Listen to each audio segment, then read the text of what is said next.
السلام عليكم ورحمة الله.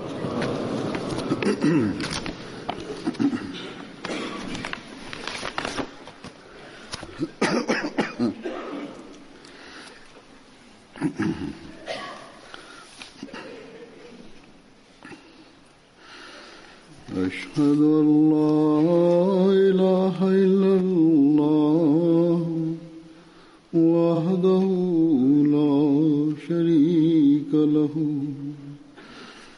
وأشهد أن محمدا عبده ورسوله أما بعد فأعوذ بالله من الشيطان الرجيم بسم الله الرحمن الرحيم الحمد لله رب العالمين الرحمن الرحيم مالك يوم الدين إياك نعبد وإياك نستعين اهدنا الصراط المستقيم صراط الذين أنعمت عليهم غير المغضوب عليهم ولا الضالين.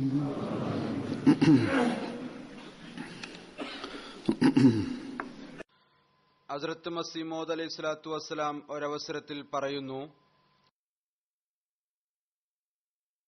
ഹസ്രത്ത് നബിയെ കരീം സല്ലല്ലാഹു അലൈഹി വസല്ലമയുടെ നിയോഗ കാലഘട്ടത്തിൽ അറേബ്യൻ സമൂഹത്തിന്റെ സംസ്കാരം, സ്വഭാവം, ആത്മീയത എന്നിവയുടെ അവസ്ഥ എന്തായിരുന്നു? ഓരോ വീട്ടിലും കലഹവും മദ്യപാനവും വ്യഭിചാരവും കൊള്ളയും കൊലയും, ചുരുക്കത്തിൽ എല്ലാ തിന്മയും ഉണ്ടായിരുന്നു. അല്ലാഹുവുമായോ ഉന്നത സ്വഭാവ ഗുണങ്ങളുമായോ യാതൊരു ബന്ധവും യോജിപ്പും ആർക്കും ഉണ്ടായിരുന്നില്ല. എല്ലാവരും ഫിർഔനുകൾ ആയി നടക്കുകയായിരുന്നു.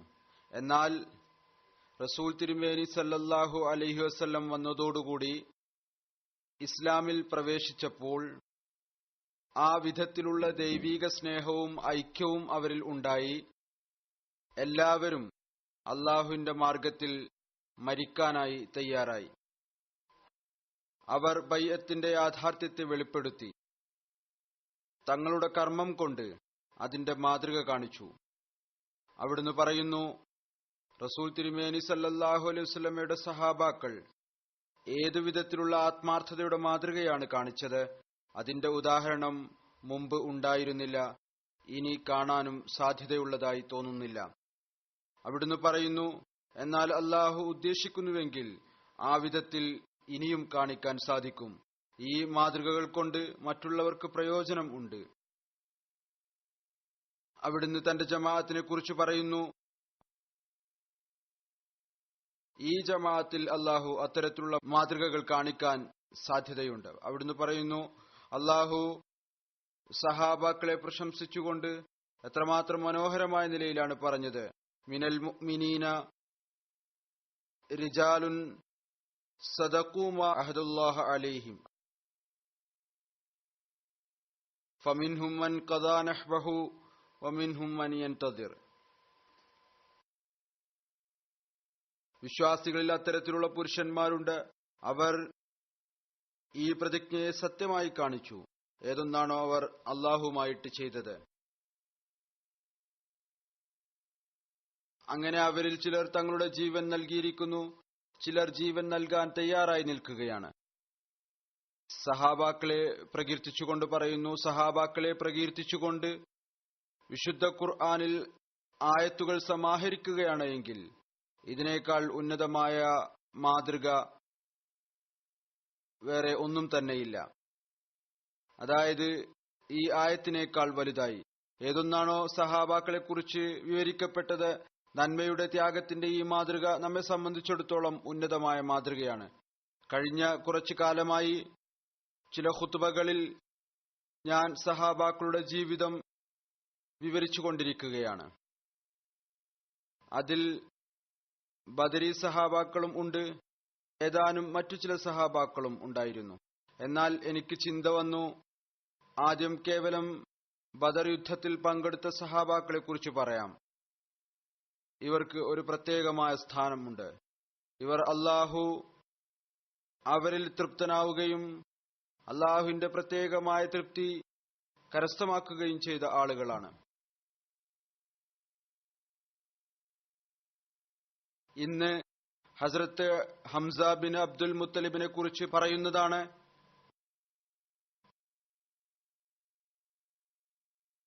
അദ്ദേഹത്തിന്റെ സ്മരണ, പ്രത്യേകിച്ച് എപ്രകാരമാണ് അവിടുന്ന് മുസ്ലിം ആയത്, വിശദമായ നിലയിൽ ചരിത്രത്തിലും ഹദീസിലും വിവരിക്കപ്പെട്ടിട്ടുണ്ട്.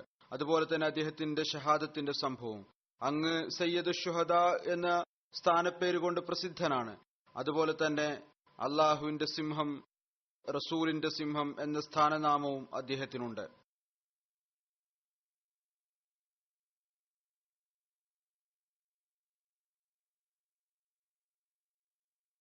ഹസ്രത്ത് ഹംസ ഖുറൈശി സർദാർ ഹസ്രത്ത് അബ്ദുൽ മുത്തലിബിന്റെ മകനും റസൂൽ തിരുമേനി സല്ലല്ലാഹു അലൈഹി വസല്ലമയുടെ പിതൃവ്യനും ആയിരുന്നു.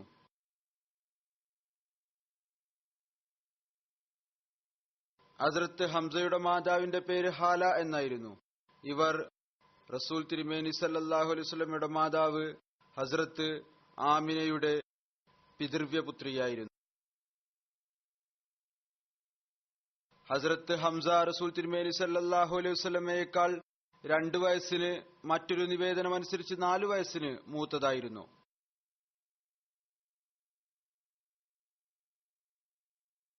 ഹസ്രത്ത് ഹംസ റസൂൽ തിരുമേനി സല്ലല്ലാഹു അലൈഹി വസല്ലമയുടെ റസായി സഹോദരൻ കൂടിയാണ്.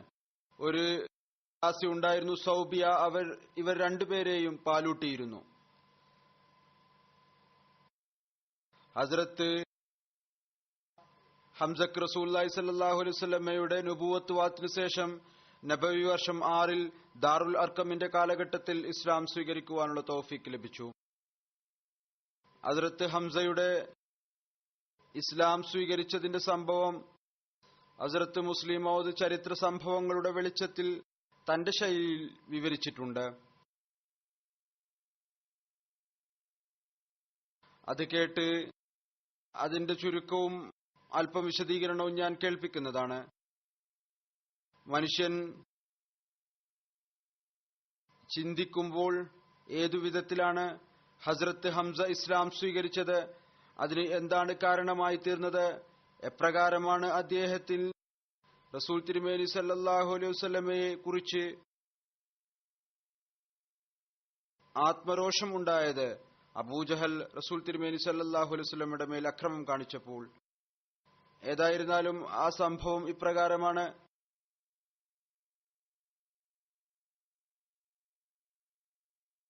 ഒരു ദിവസം റസൂൽ തിരുമേനി സല്ലല്ലാഹു അലൈഹി വസല്ലം സഫ മർവ കുന്നുകൾക്കിടയിൽ ഒരു കല്ലിനു മുകളിൽ ഇരിക്കുകയായിരുന്നു. ഹൃദയത്തിൽ ഇപ്രകാരം ചിന്തിക്കുകയായിരുന്നു, അള്ളാഹുവിന്റെ തൗഹീദിനെ എങ്ങനെയാണ് സ്ഥാപിക്കാൻ സാധിക്കുക. ഇതിനിടക്ക് അബൂജഹൽ വന്നു. അയാൾ വന്ന ഉടനെ തന്നെ പറഞ്ഞു, മുഹമ്മദ് സല്ലല്ലാഹു അലൈഹി വസല്ലം, നീ നിന്റെ കാര്യങ്ങളിൽ നിന്ന് പിന്തിരിയുന്നില്ലേ? ഇത് പറഞ്ഞുകൊണ്ട് അയാൾ അങ്ങേയറ്റം മോശപ്പെട്ട രീതിയിൽ ചീത്ത വിളിക്കാൻ തുടങ്ങി. അവിടുന്ന് നിശബ്ദനായി അയാളുടെ ചീത്ത വിളി കേട്ടുകൊണ്ടിരുന്നു. സഹിച്ചു. അവിടുന്ന് ഒരു വാക്കുപോലും പറഞ്ഞില്ല. അബൂജഹൽ തൃപ്തിയാകുവോളം തെറി പറഞ്ഞതിനു ശേഷം ആ ദ്രോഹി മുന്നോട്ട് വന്ന് അയാൾ റസൂൽ തിരുമേനി സല്ലല്ലാഹു അലൈഹി വസല്ലമയുടെ മുഖത്തടിച്ചു.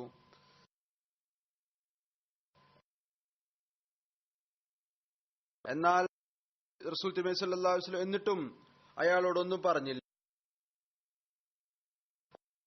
അവിടുന്ന് എവിടെയാണ് ഇരുന്നിരുന്നത്, അബൂജഹൽ എവിടെ വെച്ചാണോ ചീത്ത വിളിച്ചത്, അതിനു മുമ്പിൽ തന്നെ ഹസ്രത്ത് ഹംസയുടെ വീടുണ്ടായിരുന്നു. ഹസ്രത്ത് ഹംസ അപ്പോൾ വിശ്വസിച്ചിട്ടുണ്ടായിരുന്നില്ല. അദ്ദേഹത്തിന്റെ രീതിയായിരുന്നു ദിവസവും രാവിലെ അമ്പും വില്ലുമെടുത്ത് വേട്ടയ്ക്ക് വേണ്ടി പോകുമായിരുന്നു. എന്നിട്ട് വൈകുന്നേരം തിരിച്ചു വരുമായിരുന്നു. എന്നിട്ട് ഖുറൈശികളുടെ മജ്ലിസുകളിൽ പോയി ഇരിക്കുമായിരുന്നു. അബൂജഹൽ റസൂൽ കരീം സല്ലല്ലാഹു അലൈഹി വസല്ലമയെ ചീത്ത വിളിച്ച ദിവസം, വളരെ മോശമായി പെരുമാറിയ ദിവസം, അദ്ദേഹം വേട്ടയ്ക്ക് പോയിരിക്കുകയായിരുന്നു. എന്നാൽ അവിചാരിതമായ പ്രകാരം സംഭവിച്ചു. അബൂജഹൽ ഇതെല്ലാം ചെയ്തുകൊണ്ടിരിക്കുമ്പോൾ ഹസ്രത്ത് ഹംസയുടെ ഒരു ദാസി വാതിലിൽ നിന്നുകൊണ്ട് ഈ ദൃശ്യം കാണുന്നുണ്ടായിരുന്നു. അബൂജഹൽ കൂടെ കൂടെ അങ്ങയെ ആക്രമിച്ചപ്പോൾ, പരിധിയില്ലാതെ അങ്ങയെ ആക്രമിച്ചുകൊണ്ടിരുന്നപ്പോൾ, അവിടുന്ന് ശബ്ദനായി സമാധാനത്തോടുകൂടി ആ ചീത്തവിളികൾ സഹിച്ചുകൊണ്ടിരിക്കുകയായിരുന്നു. ആ ദാസി വാതിൽക്കൽ നിന്നുകൊണ്ട് ഈ മുഴുവൻ ദൃശ്യവും കണ്ടുകൊണ്ടിരുന്നു. ഹദ്റത്ത് മുസ്ലിം മൗദ് എഴുതുന്നു, നിശ്ചയമായും അവർ ഒരു സ്ത്രീയായിരുന്നു, നിഷേധിയായിരുന്നു.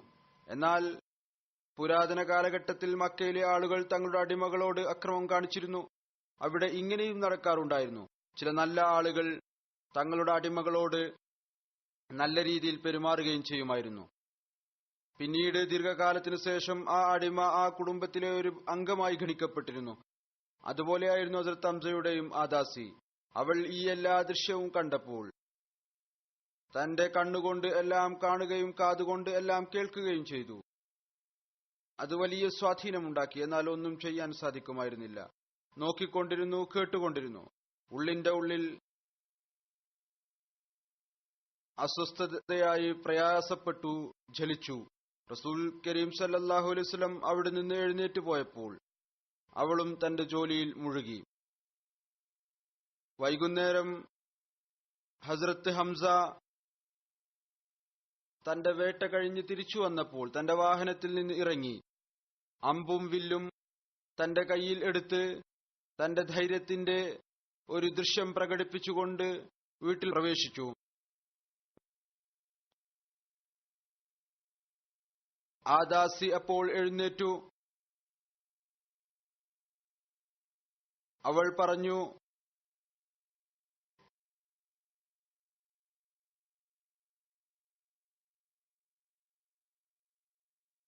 അവൾ വളരെ ദീർഘനേരം തന്റെ വിഷമവും പ്രയാസവും അടക്കിപ്പിടിച്ചിരിക്കുകയായിരുന്നു. അവൾ വളരെ ശക്തമായ നിലയിൽ ഹസ്രത്ത് ഹംസയോട് പറഞ്ഞു, നിനക്ക് ലജ്ജയില്ലേ? വലിയ ധൈര്യശാലിയായി നടക്കുകയാണ്. ഹംസ ഇത് കേട്ട് അത്ഭുതപ്പെട്ടു. ജിജ്ഞാസയോടുകൂടി ചോദിച്ചു, എന്താണ് കാര്യം? ദാസി പറഞ്ഞു, എന്ത് പ്രശ്നമുണ്ടാകാനാണ്?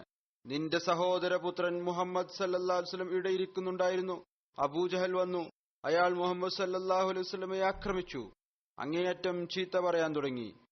പിന്നീട് അദ്ദേഹത്തിന്റെ മുഖത്തടിക്കുകയും ചെയ്തു. എന്നാൽ മുഹമ്മദ് സല്ലല്ലാഹു അലൈഹി വസല്ലം ഛേ എന്നുപോലും പറഞ്ഞില്ല. നിശബ്ദനായി എല്ലാം കേട്ടുകൊണ്ടിരുന്നു. അബൂജഹൽ ചീത്ത വിളിച്ചുകൊണ്ടിരുന്നു. അങ്ങനെ തളർന്നപ്പോൾ അവിടെ നിന്ന് പോയി.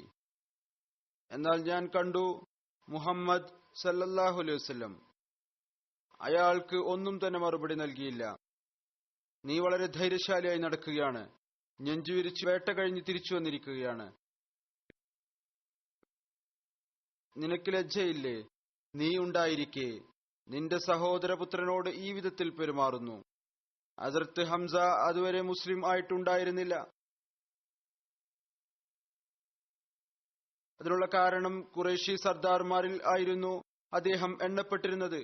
ഭരണം കാരണം ഇസ്ലാം സ്വീകരിക്കാൻ തയ്യാറായിരുന്നില്ല. എന്നാൽ മനസ്സിലാക്കിയിരുന്നു റസൂൽ കരീം സല്ലല്ലാഹു അലൈഹി വസല്ലം സത്യവാനാണ്. എന്നാൽ തന്റെ പ്രൗഢിയും പ്രഭാവവും ഈമാനുമേൽ ത്യജിക്കാൻ ഹംസ ആ സമയത്ത് തയ്യാറായിരുന്നില്ല. എന്നാൽ അദ്ദേഹം തന്റെ ദാസിയിൽ നിന്ന് ഈ സംഭവം കേട്ടപ്പോൾ അദ്ദേഹത്തിന്റെ കണ്ണിൽ ചോര പൊടിഞ്ഞു.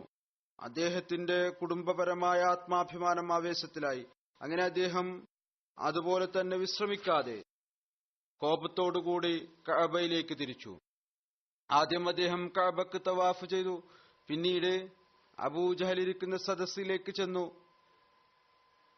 അയാൾ തന്റെ വലിപ്പത്തരം പറയുകയായിരുന്നു, നിരർത്ഥക കാര്യങ്ങൾ പറയുകയായിരുന്നു. ഈ സംഭവം വളരെ താല്പര്യത്തോടുകൂടി കേൾപ്പിച്ചുകൊണ്ടിരിക്കുകയായിരുന്നു, അഹങ്കാരത്തോടുകൂടി പറഞ്ഞുകൊണ്ടിരിക്കുകയായിരുന്നു. ഇന്ന് ഞാൻ മുഹമ്മദ് സല്ലല്ലാഹു അലൈഹി വസല്ലം പ്രകാരം ചീത്ത വിളിച്ചു. ഞാൻ ഇന്ന് ഈ വിധത്തിൽ പെരുമാറി. ഹംസ ഈ സദസ്സിൽ എത്തിയപ്പോൾ അദ്ദേഹം ചെന്ന ഉടനെ വില്ലുകൊണ്ട് വളരെ ശക്തമായ നിലയിൽ അബൂജഹലിന്റെ തലക്കടിച്ചു. എന്നിട്ട് പറഞ്ഞു, നീ നിന്റെ ധൈര്യത്തിന്റെ വാദം പറയുകയാണോ? ആളുകൾക്ക് കേൾപ്പിക്കുകയാണോ ഞാൻ മുഹമ്മദ് സല്ലല്ലാഹു അലൈഹി വസല്ലമെ ഈ വിധം നിന്ദ്യനാക്കിയെന്ന്? മുഹമ്മദ് ഛേ എന്ന് പോലും പറഞ്ഞില്ല സല്ലല്ലാഹു അലൈഹി വസല്ലം. ഇപ്പോൾ ഞാൻ നിന്നെ നിന്ദ്യനാക്കുകയാണ്. അഥവാ നിന്നിൽ എന്തെങ്കിലും ധൈര്യമുണ്ടെങ്കിൽ എന്റെ മുന്നിൽ വരിക. അബൂജഹൽ അപ്പോൾ മക്കയിൽ ഒരു വലിയ രാജാവിന്റെ സ്ഥാനമുള്ള ആളായിരുന്നു. സമുദായത്തിന്റെ നേതാവായിരുന്നു. ഫിർഔൻ പോലുള്ള അവസ്ഥയായിരുന്നു അയാളുടേത്. അയാളുടെ സുഹൃത്തുക്കൾ ഈ ദൃശ്യം കണ്ടപ്പോൾ അവർ ആവേശത്തോടുകൂടി എഴുന്നേറ്റു. അവർ ഹംസയെ ആക്രമിക്കാൻ തുനിഞ്ഞു. എന്നാൽ അബൂജഹൽ റസൂൽ കരീം സല്ലല്ലാഹു അലൈഹി വസല്ലമയെ നിശബ്ദനായി ചീത്തവിളികൾ സഹിച്ചത് കാരണവും ഇപ്പോൾ ഹംസയുടെ ധൈര്യവും ആവേശവും കാരണം ഭയപ്പെട്ടു. ഇടക്ക് കയറി അവരെ ആക്രമണത്തിൽ നിന്ന് തടഞ്ഞു. എന്നിട്ട് പറഞ്ഞു, നിങ്ങൾ മാറി നിൽക്കുക. യഥാർത്ഥത്തിൽ കാര്യം ഇതാണ്, എന്റെ ഭാഗത്തു നിന്ന് തന്നെയാണ് അക്രമം ഉണ്ടായത്. ഹംസയെ പോകാൻ അനുവദിക്കുക. ഹസ്രത്ത് മുസ്ലിം മഊദ് തന്റെ ശൈലിയിൽ പിന്നീട് എഴുതുന്നു, മുഹമ്മദ് റസൂലുള്ളാഹി സ്വല്ലല്ലാഹു അലൈഹി വസല്ലം സഫ മർവ പർവ്വതത്തിന്റെ ഭാഗത്ത് നിന്ന് വീട്ടിൽ വരുമ്പോൾ തന്റെ ഹൃദയത്തിൽ പറയുകയായിരുന്നു, എന്റെ ജോലി കലഹിക്കുക എന്നല്ല, മറിച്ച് ക്ഷമയോടുകൂടി ചീത്തവിളി സഹിക്കുക എന്നതാണ്. എന്നാൽ അള്ളാഹു അർഷിൽ പറയുന്നുണ്ടായിരുന്നു, അലൈസല്ലാഹു ബികാഫിൻ അബ്ദഹു, ഓ മുഹമ്മദ് സല്ലല്ലാഹു അലൈഹി വസല്ലം, നീ കലഹിക്കാൻ തയ്യാറല്ല, എന്നാൽ ഞാനില്ലേ നിന്റെ സ്ഥാനത്ത് നിന്നുകൊണ്ട് നിന്റെ ശത്രുക്കളെ നേരിടാനായി. അങ്ങനെ അള്ളാഹു ആ ദിവസം തന്നെ അബൂജഹലിനെ നേരിടാനുള്ള ഒരു ജീവത്യാഗിയെ അങ്ങേക്ക് നൽകുകയുണ്ടായി. ഹസ്രത്ത് ഹംസ ആ സദസ്സിൽ ഏതൊന്നിലാണോ അദ്ദേഹം അബൂജഹലിന്റെ തലയിൽ വില്ലുകൊണ്ട് അടിച്ചത്, തന്റെ ഈമാൻ പ്രഖ്യാപിക്കുകയുണ്ടായി. അബൂജഹലിനെ അഭിസംബോധന ചെയ്തുകൊണ്ട് പറഞ്ഞു, നീ മുഹമ്മദ് സല്ലല്ലാഹു അലൈഹി വസല്ലമയെ ചീത്ത വിളിച്ചു. കേവലം ഈ കാരണം കൊണ്ട് അദ്ദേഹം പറയുന്നു, ഞാൻ അള്ളാഹുവിന്റെ റസൂലാണ് എന്ന്, എന്നിൽ മലക്കുകൾ ഇറങ്ങുന്നു എന്ന്. എന്നാൽ ചെവി തുറന്ന് കേട്ടുകൊള്ളുക, ഞാനും ഇന്നു മുതൽ മുഹമ്മദ് സല്ലല്ലാഹു അലൈഹി വസല്ലമയുടെ ദീനിൽ നിൽക്കുകയാണ്. ഞാനും അതെല്ലാം തന്നെ പറയുന്നു ഏതൊന്നാണോ മുഹമ്മദ് സല്ലല്ലാഹു അലൈഹി വസല്ലം പറയുന്നത്. അഥവാ നിന്നിൽ ധൈര്യമുണ്ട് എങ്കിൽ വന്ന് എന്നെ നേരിടുക. ഇത് പറഞ്ഞ് ഹംസ മുസ്ലിം ആവുകയുണ്ടായി. റിവായത്തിൽ വരുന്നു, ഹസ്രത്ത് ഹംസയുടെ മുസ്ലിമായതിനു ശേഷം മക്കയിലെ മുസ്ലിങ്ങളുടെ ഈമാൻ വലിയ ദൃഢത കൈവന്നു എന്നല്ല. ഇംഗ്ലീഷ് ചരിത്രകാരൻ സർ വില്യം മ്യൂർ ഈ കാര്യം അംഗീകരിച്ചിട്ടുണ്ട്. മുഹമ്മദ് സല്ലല്ലാഹു അലൈഹി വസല്ലമയുടെ ഉദ്ദേശം ഹസ്രത്ത് ഹംസയും ഹസ്രത്ത് ഉമറും ഇസ്ലാം സ്വീകരിച്ചതിലൂടെ ദൃഢത കൈവന്നു. ഹസ്രത്ത് ഹംസ മറ്റു മുസ്ലിങ്ങളോടൊപ്പം മദീനയിലേക്ക് ഹിജ്റത്ത് ചെയ്തു. അപ്പോൾ ഹസ്രത്ത് കുൽസും ബിൻ ഹിദമിന്റെ ഭവനത്തിൽ താമസിച്ചു. ഒരു റിവായത്ത് അനുസരിച്ച് അവിടുന്ന് ഹസ്രത്ത് സഅദ് ബിൻ ഐസമായുടെ വക്കലാണ് താമസിച്ചത്. ഏതായിരുന്നാലും മദീനയിലേക്ക് ഹിജ്റത്ത് ചെയ്തതിനു ശേഷം റസൂൽ തിരുമേനി സല്ലല്ലാഹു അലൈഹി വസല്ലം ഹസ്രത്ത് ഹംസയെയും ഹസ്രത്ത് സയ്യിദ് ബിൻ ഹാരിസയ്ക്കും ഇടയിൽ സാഹോദര്യ ബന്ധം സ്ഥാപിച്ചു. ഇതിന്റെ അടിസ്ഥാനത്തിൽ ഉഹദ് യുദ്ധത്തിൽ പോയപ്പോൾ ഹസ്രത്ത് ഹംസ ഹസ്രത്ത് സയ്യിദിനു വേണ്ടി വസിയത്ത് ചെയ്തിരുന്നു.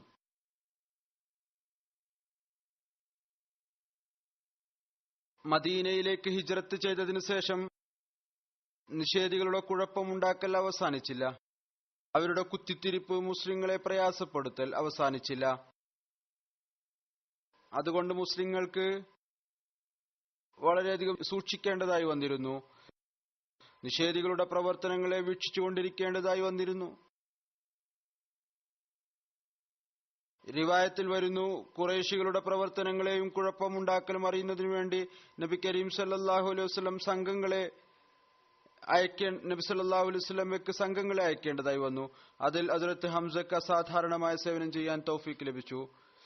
2 ഹിജ്രി റബീഉൽ അവ്വലിൽ നബി കരീം സല്ലല്ലാഹു അലൈഹി വസല്ലം ഹസ്രത്ത് ഹംസയുടെ നേതൃത്വത്തിൽ 30 ഒട്ടകങ്ങളിൽ യാത്രക്കാരായ മുഹാജിരിങ്ങൾ അടങ്ങിയ ഒരു സംഘം നിയോഗിച്ചയച്ചു. ഹസ്രത്ത് ഹംസയും അദ്ദേഹത്തിന്റെ സുഹൃത്തുക്കളും പെട്ടെന്ന് അവിടെ എത്തി. അപ്പോൾ എന്താണ് കാണുന്നത്? മക്കയുടെ വലിയ നേതാവ് അബൂജഹൽ 300 യാത്രക്കാരുമായുള്ള ഒരു സൈന്യവുമായി അവരെ സ്വീകരിക്കാനായി നിൽക്കുന്നു. മുസ്ലിങ്ങളുടെ എണ്ണത്തെ അപേക്ഷിച്ച് ഈ എണ്ണം 10 ഇരട്ടി കൂടുതലായിരുന്നു. എന്നാൽ മുസ്ലിങ്ങൾ അള്ളാഹുവിന്റെയും അവന്റെ റസൂലിന്റെയും കൽപ്പന അനുസരിക്കുന്നതിനായി വീട്ടിൽ നിന്ന് പുറപ്പെട്ടവരായിരുന്നു. മരണത്തിന്റെ ഭയം അവരെ ഒരിക്കലും പിന്തിരിപ്പിക്കുമായിരുന്നില്ല. രണ്ടുപേരും പരസ്പരം നേരിടാനായി ഒരുങ്ങി നിരനിരയായി നിൽക്കാൻ തുടങ്ങി. യുദ്ധം തുടങ്ങാൻ പോവുകയായിരുന്നു. ആ പ്രദേശത്തെ നേതാവ്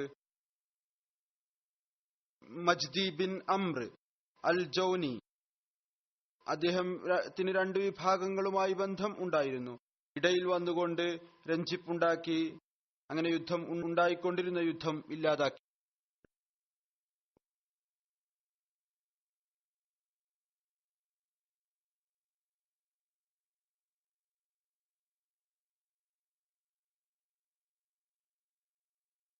റിവായത്തിൽ ഇപ്രകാരവും കാണാം: ആദ്യത്തെ പതാക റസൂൽ തിരുമേനി സല്ലല്ലാഹു അലൈഹി വസല്ലം ഹസ്രത്ത് ഹംസക്കാണ് നൽകിയത്. എന്നാൽ ചില റിവായത്തുകൾ ഇപ്രകാരമുണ്ട്: ഹസ്രത്ത് അബൂ ഉബൈദയും ഹസ്രത്ത് ഹംസയും രണ്ടുപേരുടെയും സംഘം ഒരുമിച്ചാണ് യാത്ര പുറപ്പെട്ടത്. അതുകൊണ്ട് അതിൽ സംശയമുണ്ട്.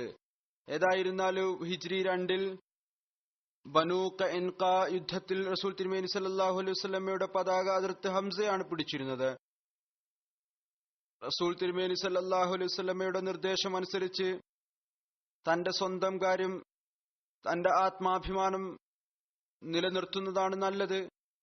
അതെപ്പോഴും നിലനിർത്തേണ്ടതാണ്. ഹസ്രത്ത് ഹംസ എല്ലായ്പ്പോഴും അതനുസരിച്ച് പ്രവർത്തിച്ചു, അതിൽ നിലനിന്നു. റിവായത്തിൽ വരുന്നു, മദീന ഹിജ്റത്ത് ചെയ്തതിനു ശേഷം മറ്റു മുസ്ലിങ്ങളെപ്പോലെ ഹസ്രത്ത് ഹംസയുടെ സാമ്പത്തിക അവസ്ഥയും വളരെ മോശമായി തീർന്നു. ഹസ്രത്ത് അബ്ദുല്ല ബിൻ അംർ വിവരിക്കുന്നു, ഈ ദിവസങ്ങളിൽ ഒരു ദിവസം ഹസ്രത്ത് ഹംസ നബി കരീം സല്ലല്ലാഹു അലൈഹി വസല്ലമയുടെ സമക്ഷത്തിൽ ഹാജരായി.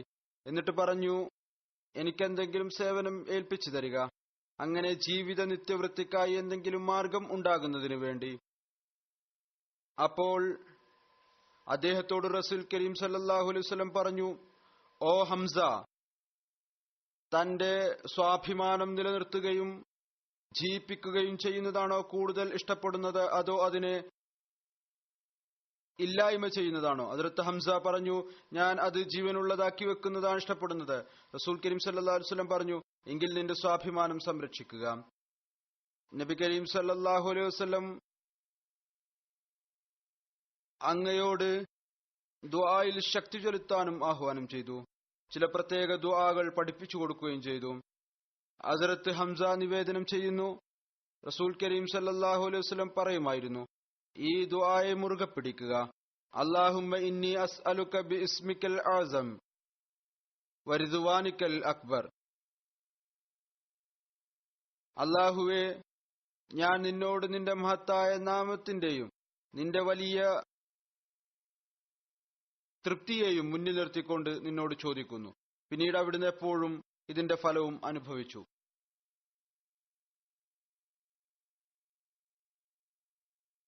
ഹസ്രത്ത് ഹംസക്ക് ദുആയിൽ എത്രമാത്രം ഈമാനും വിശ്വാസവും ഉണ്ടായിരുന്നു, ഈ കാര്യത്തിന്റെ പ്രകടനവും റിവായത്തിൽ നിന്ന് കാണാൻ സാധിക്കും. എന്തുകൊണ്ടങ്ങനെയല്ല?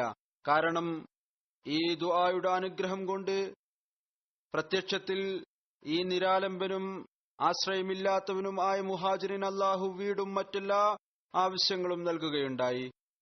കുറച്ചു കാലത്തിനു ശേഷം ഹദ്റത്ത് ഹംസ ബനി നജ്ജാറിലെ ഒരു അൻസാരി വനിത ഖൗല ബിൻത് ഖൈസിനെ വിവാഹം ചെയ്തു. നബി കരീം സല്ലല്ലാഹു അലൈഹി വസല്ലം അവരുടെ വീട്ടിൽ പോകാറുണ്ടായിരുന്നു. ഹദ്റത്ത് ഖൗല പിന്നീട് നബി കരീം സല്ലല്ലാഹു അലൈഹി വസല്ലമയുടെ ആ കാലഘട്ടത്തിലെ സ്നേഹനിർഭരമായ കാര്യങ്ങൾ കേൾപ്പിക്കാറുണ്ടായിരുന്നു. പറയുമായിരുന്നു, ഒരിക്കൽ റസൂൽ തിരുമേനി സല്ലല്ലാഹു അലൈഹി വസല്ലം ഞങ്ങളുടെ വീട്ടിൽ വന്നു. ഞാൻ ചോദിച്ചു, അള്ളാഹുവിന്റെ റസൂലെ, എനിക്കറിയാൻ സാധിച്ചിരിക്കുന്നു, താങ്കൾ പറയുന്നു ഖിയാമത്ത് നാളിൽ താങ്കൾക്ക് ഹൗളെ കൗസർ നൽകപ്പെടും, അത് വളരെ വിശാലമുള്ളതായിരിക്കുമല്ലേ? ഹുസൂർ സല്ലല്ലാഹു അലൈഹി വസല്ലം പറഞ്ഞു, ഇത് സത്യം തന്നെയാണ്. ഇതും കൂടെ കേട്ടുകൊള്ളുക, എനിക്ക് പൊതുജനങ്ങളെക്കാൾ അനേകം ഇരട്ടി നിങ്ങളുടെ സമുദായം അൻസാർ ഈ ഹൗലിൽ നിന്ന് വയറു നിറയെ കുടിക്കുന്നതാണ് പ്രിയപ്പെട്ടത്. അൻസാറുകളോട് ഏതു വിധത്തിലുള്ള സ്നേഹമാണ് ഉണ്ടായിരുന്നത്. കേവലം ഇതുകൊണ്ട് മാത്രം അങ്ങയുടെ സമൂഹം അങ്ങയെ പുറത്താക്കിയപ്പോൾ അൻസാറുകളായിരുന്നു തങ്ങളുടെ മുഴുവനും അങ്ങേക്കു വേണ്ടി സമർപ്പിച്ചത്. ചരിത്രത്തിൽ ബദർ യുദ്ധവുമായി ബന്ധപ്പെട്ടുകൊണ്ട് ഒരു റിവായത്ത് പ്രകാരവും കാണാം, ഹിജ്രി 2 ബദറിലെ പ്രസിദ്ധമായ യുദ്ധമുണ്ടായി. ബദർ യുദ്ധത്തിന്റെ അവസരത്തിൽ നിഷേധികളുടെ ഭാഗത്തുനിന്ന് അസ്വദ് ബിൻ അബ്ദുൽ അസദ് മഖ്സൂമി വന്നു. ഇയാൾ അങ്ങേയറ്റം കുഴപ്പക്കാരനും ചീത്ത വ്യക്തിയുമായിരുന്നു. അയാൾ പ്രതിജ്ഞ ചെയ്തിരുന്നു, ഞാൻ തീർച്ചയായും റസൂൽ തിരുമേനി സല്ലല്ലാഹു അലൈഹി വസല്ലമയുടെ ഹൗദിൽ പോയി വെള്ളം കുടിക്കും. മുസ്ലിങ്ങളുടെ വെള്ളം കുടിക്കാനുള്ള സ്ഥലം അല്ലെങ്കിൽ അതിനെ നികത്തിക്കളയും, അല്ലെങ്കിൽ അതിനെ ചീത്തയാക്കിക്കളയും, അല്ലെങ്കിൽ അതിന് അടുത്തു ചെന്ന് മരിക്കും. അയാൾ ഈ ഉദ്ദേശത്തോടുകൂടി പുറപ്പെട്ടു. ഹസ്രത്ത് ഹംസ ബിൻ അബ്ദുൽ മുത്തലിബ് അയാളെ നേരിടാനായി വന്നു. ഇവർ രണ്ടുപേരും പരസ്പരം കണ്ടുമുട്ടിയപ്പോൾ ഹസ്രത്ത് ഹംസ വാളുകൊണ്ട് ആക്രമിച്ച് അയാളുടെ കാലിന്റെ മടമ്പ് പകുതി ഛേദിച്ചു കളഞ്ഞു. അയാൾ ഹൗലിന്റെ അടുത്ത് ആയിരുന്നു. അയാൾ നടുകുത്തി വീണു. തന്റെ പ്രതിജ്ഞ നിറവേറ്റുന്നതിനു വേണ്ടി ഹൗലിലേക്ക് കുതിച്ചു. ഹസ്രത്ത് ഹംസ അയാളെ പിന്തുടർന്നു. ഒരാക്രമണം കൂടി നടത്തി അയാളെ അവസാനിപ്പിച്ചു. അയാൾ ഹൗലിന് സമീപം മരിച്ചു. എന്നാൽ ഞാൻ വെള്ളം കുടിക്കും അല്ലെങ്കിൽ അത് ചീത്തയാക്കും, അത് ചെയ്യാൻ അയാൾക്ക് സാധിച്ചില്ല. ഹസ്രത്ത് അലി റളിയല്ലാഹു തആല അൻഹു ബദർ യുദ്ധത്തെക്കുറിച്ച് വിവരിക്കുന്നു. അതിൽ നിഷേധികളുടെ എണ്ണം മുസ്ലിങ്ങളെക്കാൾ വളരെ കൂടുതലായിരുന്നു. രാത്രി മുഴുവൻ റസൂൽ തിരുമേനി സല്ലല്ലാഹു അലൈഹി വസല്ലം അള്ളാഹുവിന്റെ സമക്ഷത്തിൽ വിനയാന്വിതനായി ദുആയിൽ മുഴുകിക്കൊണ്ടിരുന്നു. നിഷേധികളുടെ സൈന്യം ഞങ്ങൾക്ക് അടുത്ത് എത്തിയപ്പോൾ ഞങ്ങൾ അവരുടെ മുമ്പിൽ നിരനിരയായി നിന്നപ്പോൾ അറിയാത്ത ഒരാളുടെ മേൽ ദൃഷ്ടി പതിച്ചു. അയാൾ ചുവന്ന ഒട്ടകത്തിന്മേൽ യാത്ര ചെയ്യുകയായിരുന്നു. അയാളുടെ ആളുകൾക്കിടയിലൂടെ അയാൾ സാവധാനം നടക്കുകയായിരുന്നു. റസൂൽ കരീം സല്ലല്ലാഹു അലൈഹി വസല്ലം പറഞ്ഞു, നിഷേധികളോട് റസൂൽ തിരുമേനി സല്ലല്ലാഹു അലൈഹി വസല്ലം പറഞ്ഞു, നിഷേധികൾക്ക് അരികിൽ നിൽക്കുന്ന ഓ അലി ഹംസ, അവരോട് ഉറക്കെ ചോദിക്കുക, ആരാണ് ആ ചുവന്ന ഒട്ടകത്തിൽ? അയാൾ എന്താണ് പറയുന്നത്? പിന്നീട് ഹുസൂർ സല്ലല്ലാഹു അലൈഹി വസല്ലം പറഞ്ഞു, അഥവാ ഇവരിൽ ഏതെങ്കിലും ഒരാൾ ഇവർക്ക് നന്മയും ഗുണവും ഉപദേശിക്കുമെങ്കിൽ അത് സാധിക്കുക ആ ചുവന്ന ഒട്ടകക്കാരനായ വ്യക്തിക്കാണ്. ഇത്ര സമയത്ത് ഹദ്റത്ത് ഹംസ റളിയല്ലാഹു തആല അൻഹു വന്നു. അദ്ദേഹം പറഞ്ഞു, അത് ഉത്ബ ബിനു റബിയ്യ ആണ്. അദ്ദേഹം പറഞ്ഞു, അദ്ദേഹം കുഫാറുകളെ യുദ്ധത്തിൽ നിന്ന് തടയുകയാണ്. അതിന് മറുപടിയായി അദ്ദേഹത്തോട് അബൂജഹൽ പറഞ്ഞു, നീ ഭീരുവാണ്, യുദ്ധത്തെ ഭയക്കുകയാണ്.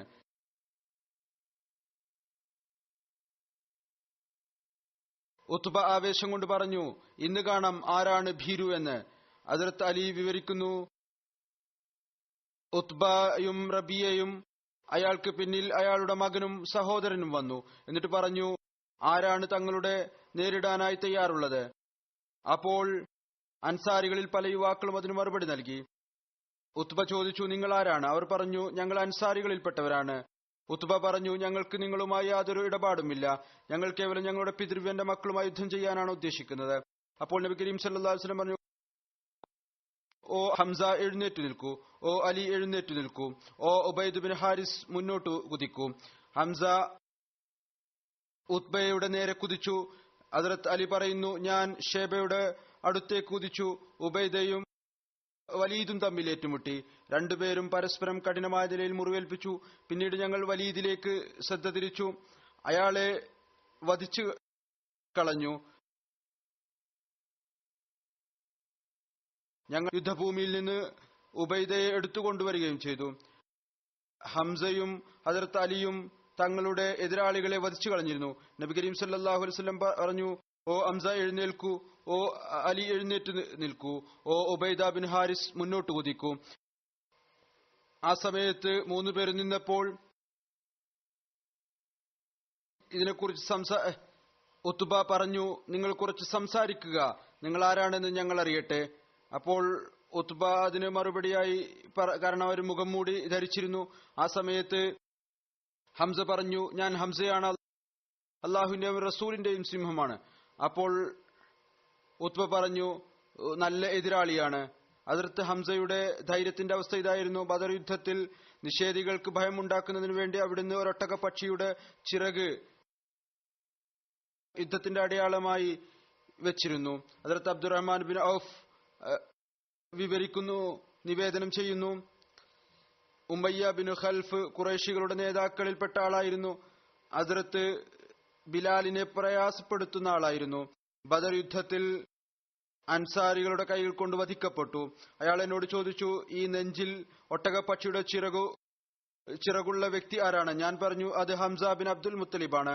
ഉമയ്യ പറഞ്ഞു, ഈ വ്യക്തിയാണ് ഇന്ന് ഞങ്ങൾക്ക് ഏറ്റവും കൂടുതൽ നഷ്ടം ഉണ്ടാക്കിയത്. ഇംഗ്ലീഷ് ചരിത്രകാരൻ സർ വില്യം മ്യൂർ ബദർ യുദ്ധത്തെക്കുറിച്ചും ഹദ്റത്ത് ഹംസയുടെ പങ്കിനെ കുറിച്ചും വിവരിക്കുന്നു. ഹംസ ഒട്ടകപ്പക്ഷിയുടെ ചിറകുമായി എല്ലാ സ്ഥലങ്ങളിലും വ്യക്തമായി ദൃശ്യമാകുമായിരുന്നു. അതുകൂടാതെയും ഒരുപാട് ബന്ധുക്കളെ അവിടുന്ന് യുദ്ധത്തിൽ വധിച്ചു. ഉഹദ് യുദ്ധത്തിൽ ധൈര്യത്തിന്റെ ശ്രേഷ്ഠത കാണിച്ചു. അങ്ങയുടെ ഈ ധൈര്യം മക്കയിലെ ഖുറൈശികളുടെ കണ്ണിൽ കരടായി മാറി. ഖുറൈശിയിൽ നിന്നുള്ള ബുഖാരിയിൽ നിന്നുള്ള വിശദീകരണം ഇപ്രകാരം രേഖപ്പെട്ട് കിടക്കുന്നു. ഹദ്റത്ത് Jafar bin Amr bin Umayya Samri പറയുന്നു, ഞാൻ ഉബൈദുല്ല ബിൻ അദി ബിൻ ഖിയാറിനോടൊപ്പം യാത്ര പുറപ്പെട്ടു. ഞങ്ങൾ രാജ്യത്തിലെ പ്രസിദ്ധമായ നഗരമായ ഹമുസിൽ എത്തിയപ്പോൾ ഉബൈദുല്ല ബിൻ അദി എന്നോട് പറഞ്ഞു, താങ്കൾ വഹ്ഷി ബിൻ ഹബ്ഷിയെ കാണാൻ ആഗ്രഹിക്കുന്നുണ്ടോ? ഹദ്റത്ത് ഹംസയെ സംബന്ധിച്ച് അദ്ദേഹത്തോട് ചോദിക്കാം. അദ്ദേഹം പറയുന്നു, നല്ലത്, വഹ്ഷി ഹംസുൽ ആണ് താമസിച്ചിരുന്നത്. അങ്ങനെ ഞങ്ങൾ അയാളുടെ വിലാസം ചോദിച്ചു. പറയപ്പെട്ടു, അയാൾ തന്റെ വീടിന്റെ തണലിൽ ഇരിക്കുകയാണ്, ഏതുപോലെ വലിയ ഭരണി പോലെയുണ്ട്. ജാഫർ പറഞ്ഞു, ഞങ്ങൾ അയാളുടെ അടുത്തുപോയി കുറച്ചുനേരം നിന്നു. ഞങ്ങൾ അസ്സലാമു അലൈക്കും പറഞ്ഞു. അയാൾ സലാം മടക്കി. പറഞ്ഞു, ഉബൈദുള്ള ആ സമയത്ത് തലപ്പാവും തലയും മുഖവും മറച്ചിരുന്നു. വഹ്ഷിക്ക് കേവലം അദ്ദേഹത്തിന്റെ കണ്ണും കാലും മാത്രമേ കാണാൻ സാധിക്കുമായിരുന്നുള്ളൂ. ഉബൈദുല്ല ചോദിച്ചു, വഹ്ഷി എന്നെ അറിയുമോ? പറയുന്നു, അയാൾ അദ്ദേഹത്തെ സൂക്ഷിച്ചു നോക്കി. എന്നിട്ട് അയാൾ പറഞ്ഞു, അള്ളാഹു ആണ് സത്യം, ഇല്ല. എന്നാൽ ഇതല്ലാതെ അദീ ബിൻ ഖിയാർ ഒരു സ്ത്രീയെ വിവാഹം കഴിച്ചിരുന്നു. അവരെ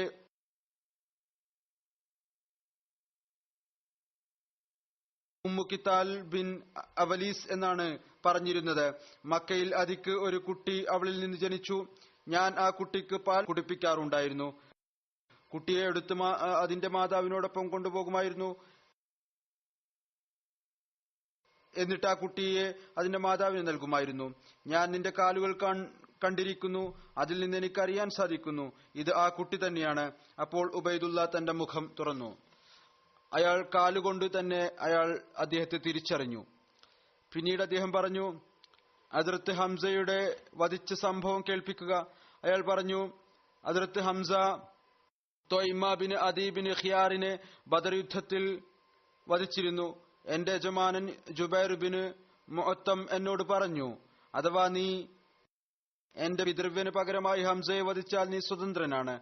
അയാൾ പറയുന്നു, ആളുകൾ കണ്ടു, ഉഹദ് യുദ്ധം ഉണ്ടാകാൻ പോവുകയാണ്. ഹനൈൻ ഉഹദ് മലകളിൽപ്പെട്ട ഒരു മലയാണ്. ഉഹദിനും ഇടയിൽ ഒരു താഴ്വരയുണ്ട്. ഞാനും ആളുകളോടൊപ്പം യുദ്ധത്തിനായി പുറപ്പെട്ടു. ആളുകൾ യുദ്ധത്തിനായി നിരനിരയായി നിന്നപ്പോൾ സിബ മൈതാനത്തിൽ വന്നു. എന്നിട്ട് വിളിച്ചു പറഞ്ഞു, എന്നെ നേരിടാനായി ആരെങ്കിലും മൈതാനത്ത് വരുമോ? ഇത് കേട്ട് ഹംസ ബിൻ അബ്ദുൽ മുത്തലിബ് അയാളെ നേരിടാനായി വന്നു. പറഞ്ഞു, ഓ സിബ, നീ അള്ളാഹുവിനോടും അവന്റെ റസൂലിനോടും പോരാടുകയാണോ? ഇത് പറഞ്ഞുകൊണ്ട് ഹംസ അയാളെ ആക്രമിച്ചു. അയാൾ ഇന്നലെ കഴിഞ്ഞുപോയ ദിവസം പോലെ ആയിത്തീർന്നു. അതായത് ഉടനെ തന്നെ അയാളെ കീഴടക്കി അവസാനിപ്പിച്ചു. വഹ്ഷി പറയുന്നു, ഞാൻ ഒരു പാറയ്ക്ക് താഴെ ഹംസക്ക് വേണ്ടി ഒളിഞ്ഞിരിക്കുകയായിരുന്നു. അദ്ദേഹം എന്റെ അടുത്തെത്തിയപ്പോൾ ഞാൻ എന്റെ ശൂലം എറിഞ്ഞു. അദ്ദേഹത്തിന്റെ നാഭിക്ക് കീഴ്പ്പെട്ടുകൊണ്ട് അതിനെ ശക്തമായി അമർത്തിയപ്പോൾ അത് മറുഭാഗത്തേക്ക് കടന്നുപോയി. ഇതായിരുന്നു അദ്ദേഹത്തിന്റെ അവസാന നിമിഷം.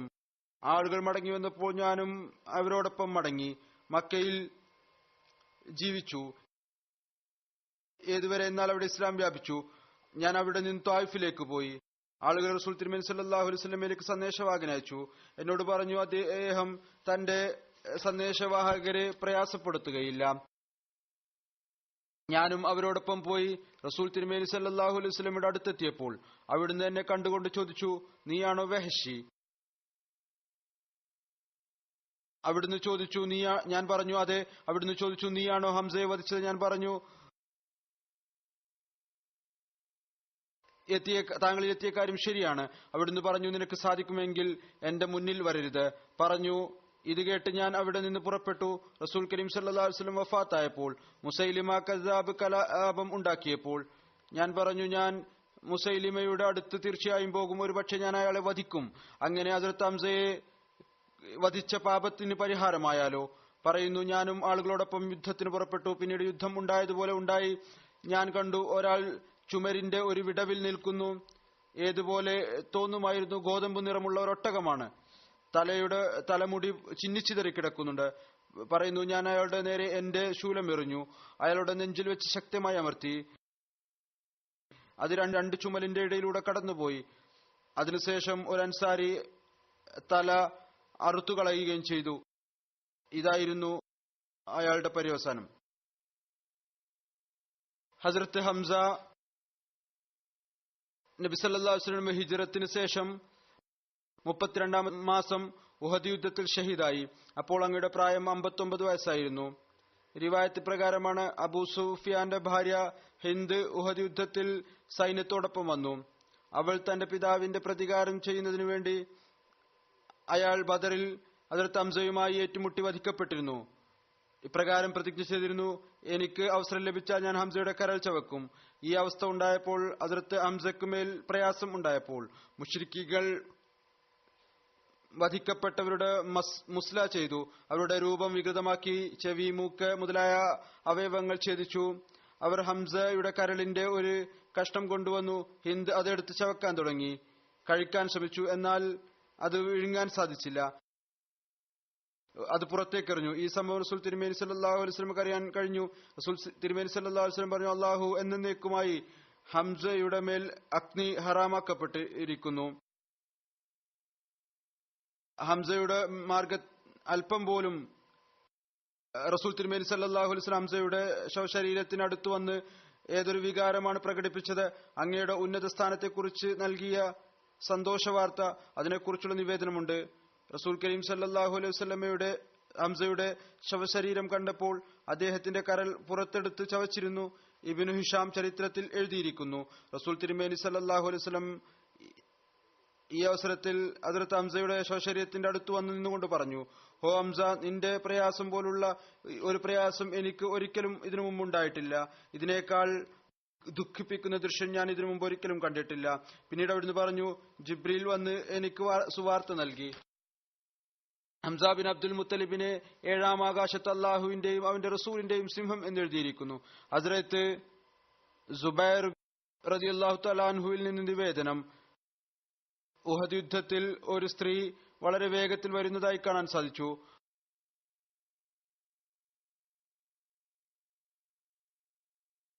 ഉടനെ തന്നെ അവർ ശുഹദാക്കളുടെ ശരീരം കാണുമായിരുന്നു. നബി കരീം സല്ലല്ലാഹു അലൈഹി വസല്ലമക്ക് അത് നല്ലതായി തോന്നിയില്ല, ഒരു സ്ത്രീ വന്ന് അത് കാണുക എന്നത്.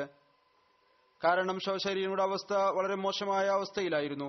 അതുകൊണ്ട് പറഞ്ഞു, ആ സ്ത്രീയെ തടയുക. ഹദ്റത്ത് സുബൈർ റളിയല്ലാഹു തആല അൻഹു പറയുന്നു, ഞാൻ ശ്രദ്ധിച്ചു നോക്കി. അത് എന്റെ മാതാവ് ഹദ്റത്ത് സഫിയ റളിയല്ലാഹു തആല അൻഹ ആയിരുന്നു. ഞാൻ അവരുടെ അടുത്തേക്ക് ഓടിച്ചെന്നു. ശ്രോതാക്കളുടെ ശരീരത്തിൽ നിന്ന് അടുത്ത് എത്തുന്നതിന് മുമ്പ് തന്നെ ഞാൻ അവരുടെ അടുത്തെത്തി. അവർ എന്നെ കണ്ട് എന്റെ നെഞ്ചിൽ പിടിച്ച് തള്ളി. എന്റെ നെഞ്ചിൽ പിടിച്ച് എന്നെ പിറകോട്ട് തള്ളി. അവർ ഒരു ശക്തിയുള്ള വനിതയായിരുന്നു. എന്നോട് പറഞ്ഞു, മാറി നിൽക്കുക, ഞാൻ നീ പറയുന്ന ഒന്നും കേൾക്കുകയില്ല. ഞാൻ പറഞ്ഞു, നബി കരീം സല്ലല്ലാഹു അലൈഹി വസല്ലം താങ്കളെ തടയാനായി പറഞ്ഞിട്ടുണ്ട്. നിങ്ങൾ ഈ ശവശരീരങ്ങൾ കാണരുത്. ഇത് കേട്ട് ഉടനെ തന്നെ അവർ നിന്നു. തന്റെ കയ്യിലുള്ള 2 തുണി നൽകിക്കൊണ്ട് പറഞ്ഞു, ഇത് രണ്ട് തുണിയാണ്. ഇത് ഞാൻ എന്റെ സഹോദരൻ ഹംസയ്ക്ക് വേണ്ടി കൊണ്ടുവന്നതാണ്. എനിക്ക് അദ്ദേഹം ഷഹീദായ വാർത്ത ലഭിച്ചിട്ടുണ്ട്. ഇതായിരുന്നു ആ കാലഘട്ടത്തിലെ അനുസരണം. അതായത് അവർ ഇത് കേട്ട ഉടനെ തന്നെ റസൂൽ തിരുമേനി സല്ലല്ലാഹു അലൈഹി വസല്ലം പറഞ്ഞിരിക്കുന്നു, ദുഃഖത്തിന്റെ അവസ്ഥയായിരുന്നിട്ടും വലിയ വലിയ വികാരാവേശമായിരുന്നിട്ടും ഉടനെ തന്നെ ആ വികാരാവേശത്തെ നിയന്ത്രിച്ചു നിന്നു. റസൂൽ തിരുമേനി സല്ലല്ലാഹു അലൈഹി വസല്ലമയുടെ പേര് കേട്ട ഉടനെ തന്നെ ഇതാണ് പരിപൂർണ അനുസരണം. പറയുന്നു, ഈ തുണി ഞാൻ കൊണ്ടുവന്നിരിക്കുന്നു, എന്റെ സഹോദരന് വേണ്ടി ഷഹാദത്തിന്റെ വാർത്ത എനിക്ക് ലഭിച്ചു കഴിഞ്ഞിരിക്കുന്നു. നീ ഈ തുണികൾ കൊണ്ട് അദ്ദേഹത്തെ കഫൻ നൽകിയാലും. ഹദ്റത്ത് ഹംസ റളിയല്ലാഹു തആല അൻഹുവെ ഈ രണ്ട് തുണി കൊണ്ട് കഫൻ ചെയ്യാൻ തുടങ്ങിയപ്പോൾ അദ്ദേഹത്തിന്റെ ഒരു വശത്തൊരു അൻസാരി ഷഹീദായി കിടക്കുന്നു കണ്ടു. അദ്ദേഹത്തെയും ഹദ്റത്ത് ഹംസ റളിയല്ലാഹു തആല അൻഹുവിനോട് കാണിച്ചതുപോലെ തന്നെയാണ് കാണിച്ചിരുന്നത്. ഞങ്ങൾക്ക് ഈ കാര്യത്തിൽ ലജ്ജ തോന്നി. ഹദ്റത്ത് ഹംസ റളിയല്ലാഹു തആല അൻഹുവിന് രണ്ട് തുണി കൊണ്ട് കഫൻ നൽകുകയും ആ അൻസാരിക്ക് ഒരു തുണിയും ഇല്ലാത്ത അവസ്ഥ. അതുകൊണ്ട് ഞങ്ങൾ തീരുമാനിച്ചു, ഒരു തുണി കൊണ്ട് ഹദ്റത്ത് ഹംസക്കും ഒരു തുണി കൊണ്ട് ഈ അൻസാരി സഹാബിക്കും കഫൻ ചെയ്യാം. നോക്കിയപ്പോൾ ഞങ്ങൾക്കറിയാൻ സാധിച്ചു, ഈ രണ്ടു പേരിൽ ഒരാൾ കൂടുതൽ ഉയരം ഉള്ള ആളാണ്. ഞങ്ങൾ നറുക്കെട്ടു, ആർക്ക് ഏത് തുണിയാണോ വന്നത് അദ്ദേഹത്തെ ആ തുണിയിൽ കബറടക്കി. ഹദ്റത്ത് ഹംസയെ ഒരു തുണി കൊണ്ടാണ് കഫൻ ചെയ്തത്. അങ്ങയുടെ തല മൂടുമ്പോൾ രണ്ട് കാലുകൾ വെളിയിൽ വരുമായിരുന്നു. കാലുകൾ തുണി കൊണ്ട് മൂടുമ്പോൾ അങ്ങയുടെ മുഖത്ത് നിന്ന് തുണി മാറിപ്പോകും. അപ്പോൾ റസൂൽ തിരുമേനി സല്ലല്ലാഹു അലൈഹി വസല്ലം പറഞ്ഞു, അങ്ങയുടെ മുഖം മൂടുകയും കാലിൽ ഹർമൽ അല്ലെങ്കിൽ ഇസ്ഖർ പുല്ല് വെക്കുക. ഹദ്റത്ത് ഹംസയും ഹദ്റത്ത് അബ്ദുല്ല ബിൻ നഹജ് അദ്ദേഹത്തിന്റെ സഹോദരപുത്രനായിരുന്നു. ഈ ഒരു തുണി കൊണ്ടാണ് കഫൻ ചെയ്തത്. നബി കരീം സല്ലല്ലാഹു അലൈഹി വസല്ലം ഒരു തുണി കൊണ്ടാണ് കഫൻ ചെയ്തത്. നബി കരീം സല്ലല്ലാഹു അലൈഹി വസല്ലം ഏറ്റവും ആദ്യം ഹദ്റത്ത് ഹംസയുടെ ജനാസ നമസ്കാരം അനുഷ്ഠിച്ചു. ഹദ്റത്ത് അബ്ദുല്ല ബിൻ മസൂദ് നിന്ന് നിവേദനം, റസൂൽ തിരുമേനി സല്ലല്ലാഹു അലൈഹി വസല്ലം ഹംസയുടെ ശവശരീരം മുന്നിൽ വെച്ച് അദ്ദേഹത്തിന്റെ ജനാസ നമസ്കരിപ്പിച്ചു. ഒരു അൻസാരി സഹാബിയുടെ ശരീരം അദ്ദേഹത്തിന് അടുത്തു വെച്ചു. അവിടുന്ന് അദ്ദേഹത്തിന്റെ ജനാസ നമസ്കരിപ്പിച്ചു. എന്നിട്ട് ആ അൻസാരിയുടെ മയ്യത്ത് എടുത്തു. എന്നാൽ ഹദ്റത്ത് ഹംസയുടെ മയ്യത്ത് അവിടെ തന്നെ വെച്ചു. ഏതുവരെ എന്നാൽ ഈ വിധത്തിൽ റസൂൽ തിരുമേനി സല്ലല്ലാഹു അലൈഹി വസല്ലം ആ ദിവസം മറ്റു ശുഹദാക്കളുടെ ജനാസ നമസ്കാരത്തോടൊപ്പം 70 തവണ ഹദ്റത്ത് ഹംസയുടെ ജനാസ നമസ്കരിപ്പിച്ചു. കാരണം ഓരോ തവണയും ഹദ്റത്ത് ഹംസയുടെ ശരീരം അവിടെ ഉണ്ടായിരുന്നു. ഹദ്റത്ത് അബൂ ഹുറൈറ റളിയല്ലാഹു തആല അൻഹു ഹദ്റത്ത് ഹംസയുടെ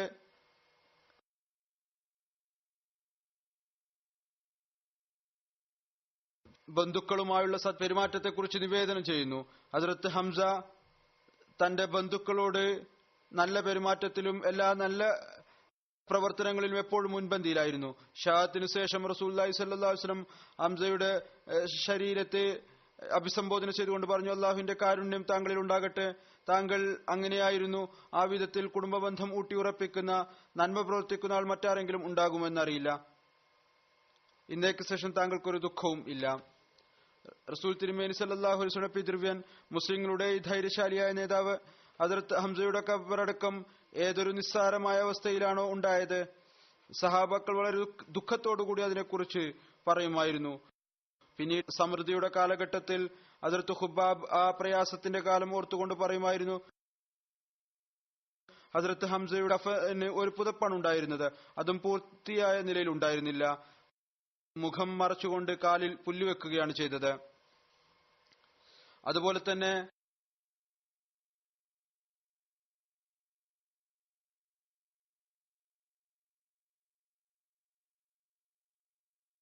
ഹദ്റത്ത് അബ്ദുറഹ്മാൻ ബിൻ ഔഫ്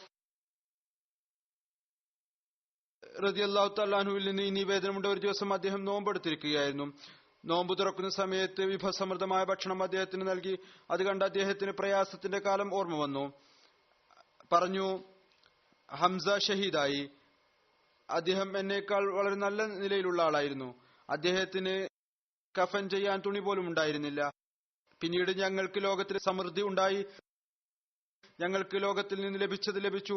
ഞങ്ങൾ ഭയപ്പെടുന്നു ഞങ്ങളുടെ പ്രതിഫലം ഞങ്ങൾക്ക് പെട്ടെന്ന് നൽകിയോ, അതായത് ലോകത്ത് തന്നെ ലഭിച്ചുവോ. പിന്നീട് അദ്ദേഹം കരയാൻ തുടങ്ങി. ഇത്രമാത്രം കരഞ്ഞു, അദ്ദേഹം ഭക്ഷണം ഒഴിവാക്കുകയുണ്ടായി.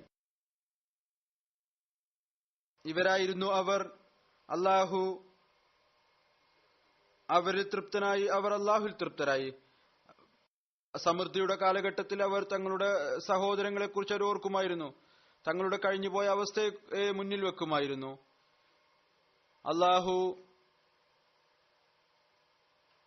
ഇവരുടെ എല്ലാവരോടും മഗ്ഫിറത്തോടുകൂടി പെരുമാറട്ടെ. എന്ന് മാത്രമല്ല, അള്ളാഹു അവർക്ക് സ്വർഗത്തിന്റെ സന്തോഷ വാർത്ത നൽകിയിട്ടുണ്ട്. അവരുടെ സ്ഥാനം കൂടുതൽ കൂടുതൽ ഉയർത്തുമാറാകട്ടെ. ഒരു റിവായത്തിൽ വരുന്നു, ഹദ്റത്ത് അബ്ദുല്ലാ ബിൻ ഉംർ റിവായത്ത് ചെയ്യുകയാണ്, റസൂലുള്ളാഹി സ്വല്ലല്ലാഹു അലൈഹി വസല്ലം ഉഹദ് യുദ്ധത്തിന് തിരിച്ചു വന്നപ്പോൾ അവിടുന്ന് കേൾക്കുകയുണ്ടായി, അൻസാരി സ്ത്രീകൾ തങ്ങളുടെ ഭർത്താക്കന്മാർ മരിക്കുമ്പോൾ കരയുകയും വിലപിക്കുകയും ചെയ്യാറുണ്ട്. റസൂലുള്ളാഹി സ്വല്ലല്ലാഹു അലൈഹി വസല്ലം പറഞ്ഞു, എന്താണ് കാര്യം? ഹംസക്ക് വേണ്ടി കരയാൻ ആരുമില്ലേ? അൻസാർ സ്ത്രീകൾക്ക് ഇതറിയാൻ സാധിച്ചപ്പോൾ അവര് ഹംസയുടെ ഷഹാദത്തിൽ കരയാൻ വേണ്ടി പുറപ്പെട്ടു, ഒരുമിച്ചുകൂടി. റസൂലുള്ളാഹി സ്വല്ലല്ലാഹു അലൈഹി വസല്ലം ഉറങ്ങി. അപ്പോൾ ആ സ്ത്രീകൾ ഇതുപോലെ കരയുകയായിരുന്നു. കണ്ണു തുറന്നു. റസൂലുള്ളാഹി സ്വല്ലല്ലാഹു അലൈഹി വസല്ലം കണ്ണു തുറന്നു, പറഞ്ഞു, ഇന്ന് ഹംസയുടെ പേരെടുത്തുകൊണ്ട് കരഞ്ഞുകൊണ്ടിരിക്കുകയാണോ? അവരോട് പറയുക, തിരിച്ചു പോവുക. അപ്പോൾ റസൂലുള്ളാഹി സ്വല്ലല്ലാഹു അലൈഹി വസല്ലം പറഞ്ഞു, നിങ്ങളുടെ വീടുകളിലേക്ക് തിരിച്ചു പോവുക. ഇന്നേക്ക് ശേഷം മരിക്കുന്ന ഒരാളുടെ പേരും ദുഃഖം ആചരിക്കുകയോ അതുപോലെ തന്നെ വിലപിച്ച് കരയുകയോ ചെയ്യരുത്.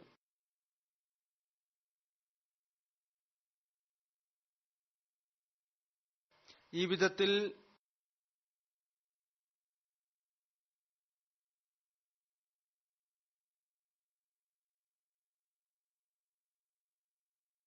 വിധത്തിൽ റസൂലുള്ളാഹി സ്വല്ലല്ലാഹു അലൈഹി വസല്ലം മരിച്ച ആളുടെ മേൽ വിലപിച്ച് കരയുന്നതിനെ വിലക്കുകയുണ്ടായി.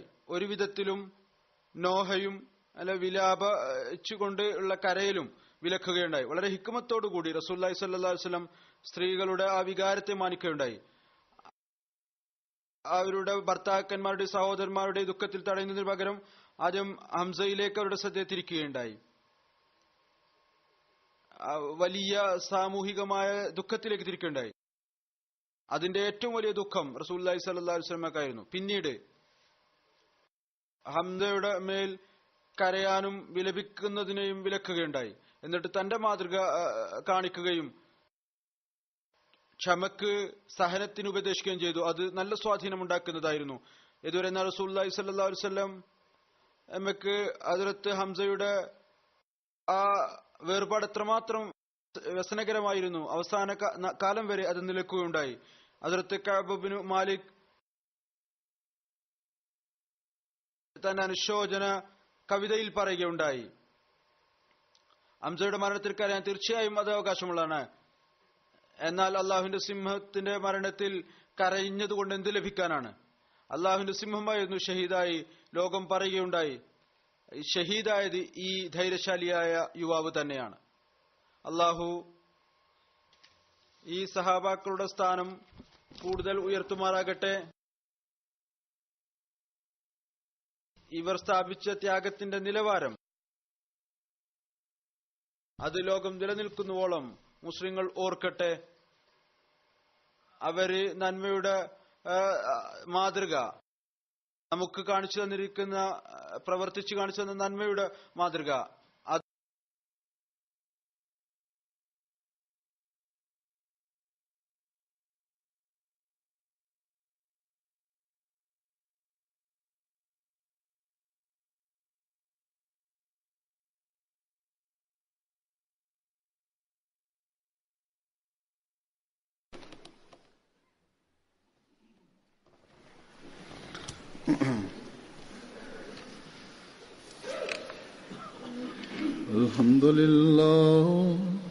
الحمد لله نحمده ونستعينه ونستغفره ونؤمن به ونتوكل عليه ونعوذ بالله من شرور أنفسنا ومن سيئات أعمالنا من يهده الله فلا مضل له ومن يضلل فلا هادي له ونشهد أن لا إله إلا الله ونشهد أن محمدا عبده ورسوله عباد الله رحمكم الله إن الله يأمر بالعدل